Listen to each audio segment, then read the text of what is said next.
আসসালামু আলাইকুম, শুভ সকাল। চলে আসলাম গবেষণা ফিল্ডে। আমি এখন দাঁড়িয়ে আছি বৃধান 89 ফিল্ডে। ধানের ফলন মাসাল্লাহ খুব ভালো হয়েছে।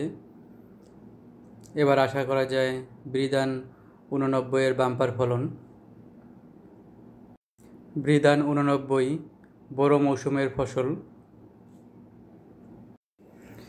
বৃধান 89 এর বিস্তারিত জানিয়ে দিচ্ছি। এটি বড় মৌসুমের ফসল। গড় উচ্চতা 105 সেন্টিমিটার, জীবনকাল 156 দিন,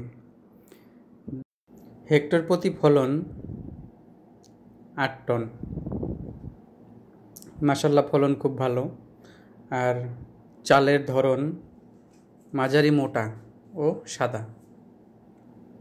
দেখুন কি সুন্দর ধানের থোকা ঝুলছে। ধানটা একটু দেখেন,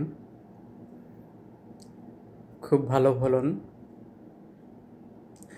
ধান রিলেটেড বিভিন্ন ভিডিওর আপডেট পেতে আমার চ্যানেলটি সাবস্ক্রাইব করে রাখবেন, ভিডিওটি লাইক দিবেন, শেয়ার করবেন। আজকের মতো বিদায় নিচ্ছি। আল্লাহ হাফেজ।